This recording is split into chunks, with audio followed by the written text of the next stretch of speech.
Salut, aujourd'hui encore je suis là pour une vidéo des composés aromatiques. Comme dans les vidéos précédentes, ce sont des hydrocarbures insaturés. Tout d'abord, avant de commencer, je vous exhorte à vous abonner, de liker, de partager la vidéo. Ça ne vous coûte rien de vous abonner, de liker. Moi, ça me fait du bien.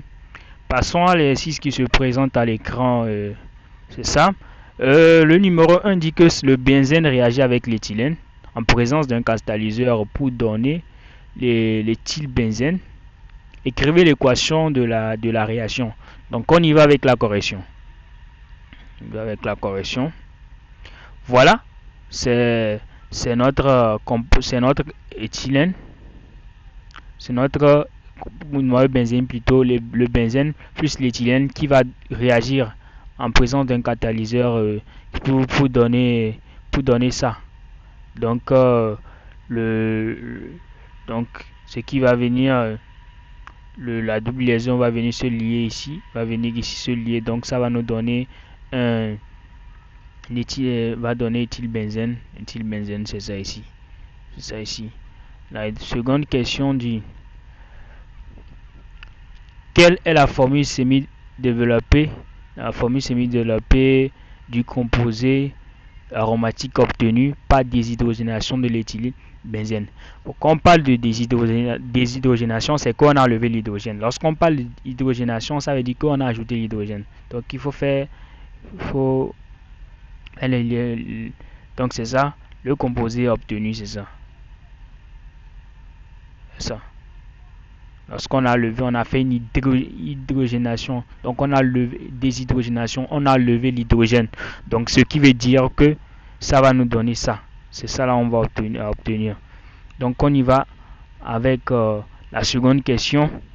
Écrivez l'équation de la réaction qui se produit lorsqu'on traite le styrène, le phényléthylène, par le dihydrogène à 25 degrés en présence d'un catalyseur, le nickel. Donc en présence d'un catalyseur, ça va nous donner éthylbenzène encore, parce que donc c'est ça, l'hydrogène à 25 degrés. S'il y a aussi à 140 degrés, lorsque ça donne 140 degrés, ça va donner un éthylcyclobenzène. Donc ça veut dire qu'on a fait on a fait plutôt une hydrogénation poussée. Donc on a ajouté 8 fois, ici on a ajouté 1. Donc ici c'est à 140 degrés, donc ça fait 4 ici. Donc ça va nous donner, il n'y aura plus le noyau benzénique. Maintenant il y aura, c'est simplement un cycle. Donc ça va être cyclohexane. Si je me trompe pas, oui c'est ça, cyclohexane. Maintenant on dit dans 10 cm d'un mélange de benzène et de styrène dosé, on introduit un peu de bromure de fer 3 puis goutte à goutte, et en agissant du dibromure pur tant que la coloration brun-jaune ne persiste, le dégagement gazeux se produit. Simultanément est envoyé à barboter dans une solution de nitrate d'argent dans laquelle il provoque la formation d'un précipité blanc jaunâtre. On admettra que ces conditions opératoires ne permettent pas les polysubstitutions sur les noyaux benzéniques.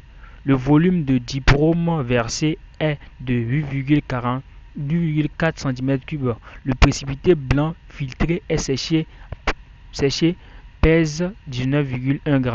Écrivez les équations bilan des réactions mises en jeu dans cette manipulation. Donc vous voyez, il y a trop de trucs, il faut lire, c'est la littérature, juste ce n'est rien. On a donné les masses du benzène, tout ça là. On y va avec la correction, avec les équations. Les équations, vraiment on a fait le noyau benzénique qui va réagir avec ça en présence du bromure de fer. Donc c'est ça qui va donner le bromure plus c'est une réaction de substitution. Maintenant en addition avec un monosubstitué. Maintenant le styrène va réagir avec le bromure. Donc c'est une addition donc ça va c'est ça, ça va nous donner le CHBr plus HBr. Donc c'est ça, notre argent plus le brome, ça va nous donner AgR. C'est tout ça.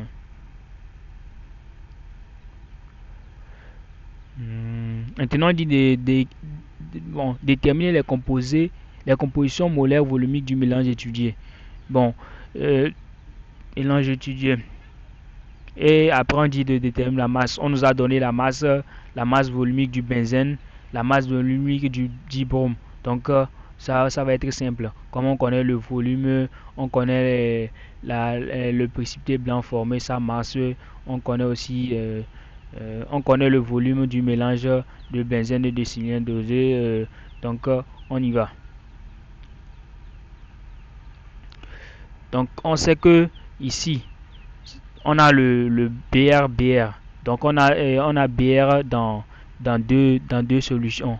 On a BR dans deux solutions. BR2, hein, le dibrome.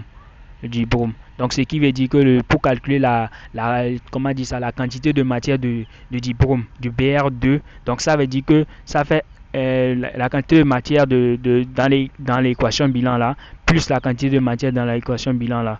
Donc, pareil, ici aussi, pareil pour le HBr, hein, le bromure d'hydrogène.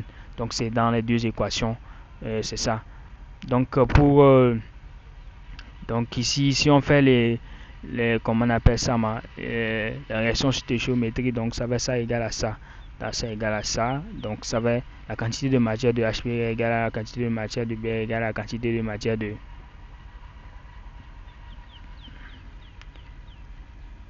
Donc, HBr égale à quantité de matière de ça égale à N1.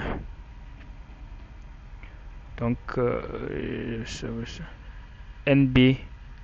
NBR1, c'est ici. Bon, c'est simplement truc là, la réaction stéchiométrique que vous allez appliquer. Hein. Donc, ça fait la quantité de matière de ça là égale à la quantité de matière égale à ça égale à la quantité de matière égale à la quantité de matière de ça. Donc, c'est ça qu'on a appliqué ici. Prenons aussi pour le 2. Bleu 2, la quantité de matière égale à la quantité de matière de styrène égale à la quantité de matière de HBr égale à N2, la quantité de matière dans N2, la quantité de matière de la réaction 2. Donc ici Br2, ici ça fait la quantité de matière de ça est égale à la quantité de matière de ça sur 2 parce qu'il y a 2 ici. Donc ne négligez pas ici, il y a 2 ici. Donc égale à 2 fois la quantité de N2. Donc c'est ça. On y va avec la suite. Donc ça va N1 plus 2 fois N2 égale à ça, égale à ça. Or, on connaît la masse volumique du dibrome. Donc, on remplace juste, on remplace. Donc, c'est ça. On remplace. Donc, c'est à vous de regarder. C'est juste l'équation là. Donc, on remplace. Comme on connaît ça, on connaît ça. On connaît ça. Donc, on remplace juste les équations et c'est tout. Donc, on connaît ça, égale à ça, égale à N1, égale à plus N2. Donc, c'est dans le 2. Donc, ici, HBr, c'est ça qu'on nous avait dit que ça va être égal à ça. HBr égale à N1 plus N2. Donc, c'est ça ici. Donc, vous voyez.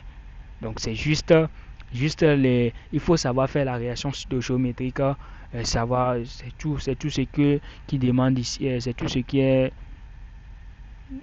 mélange ici. Donc, le reste autre, c'est tout. Donc, le volume du benzène.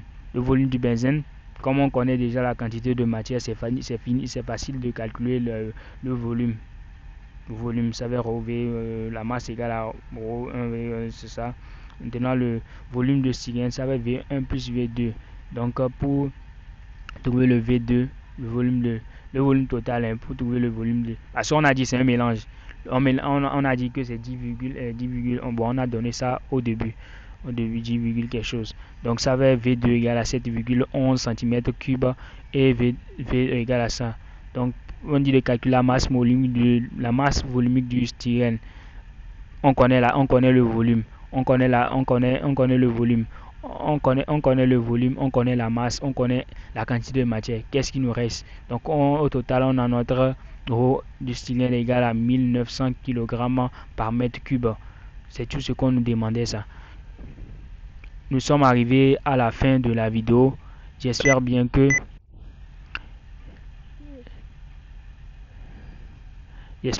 vous avez capté quelque chose.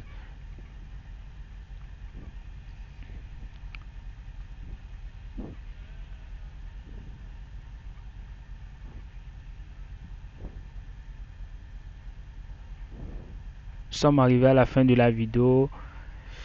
J'espère bien que vous avez capté quelque chose et désolé pour la perturbation. Je vous prie de vous abonner, de liker, de partager la vidéo, ça ne vous coûte rien et n'attendez pas au dernier moment pour bosser. Merci.